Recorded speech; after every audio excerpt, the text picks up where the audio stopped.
You need to leave. You need to leave. Look at this. Look at this, because this is crazy. Look at this. Please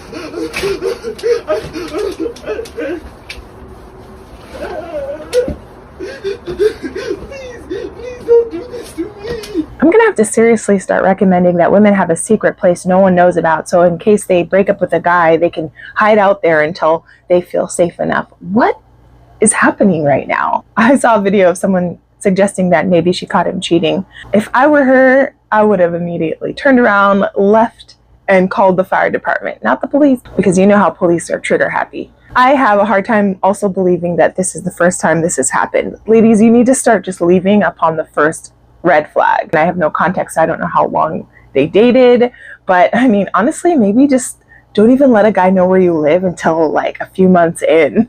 Honestly, this is so terrifying. Aside from paying attention to red flags and leaving at the first sign, here are some other ways you can prevent this from happening. When you meet a guy and you're thinking about actually dating him, make sure you know that he has a job, know what job it is, know where he works, know how much he makes roughly, have met his friends and his family, find out if he's going to therapy, find out if he has any history of mental health issues that he's willing to divulge. And honestly, I would even recommend doing actual background checks on these guys, like getting their information before they find out where you live.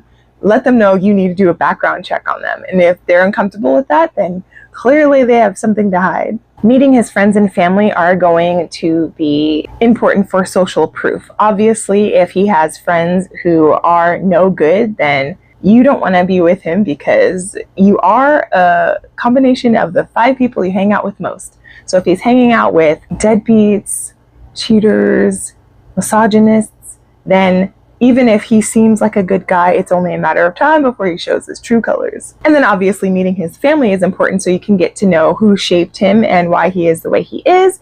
And you might pick up on some red flags from them as well that make you want to just get out of there. Not only is meeting his friends and family good for social proof, but it also lets you know that if he ends up on hard times, he has a community who can help him out. And so he won't resort to trying to stay at your place even after you've broken up. You also want to introduce him to people you know and trust, and ask them what they think about him. They can give you some insight onto things that you might be blind to because you're attracted to him, because he sweet talks you, etc., etc. And then, of course, if you live alone, especially, make sure you have protection with you. If it's not legal for you to have certain types of weapons, befriend your neighbors so they're aware of your well-being and they can check on you if they haven't seen you or heard from you. Take self-defense classes. This is just a general rule as a woman. Just always make sure you know how to physically protect yourself. Get a Ring camera facing outwards away from your entrance so you can see, even when you're not home, if someone has done something like the guy in this video. And again, I can't stress this enough. You need to start leaving upon the first red flag you see, because otherwise you might end up with a hobosexual hiding out in your storage closet.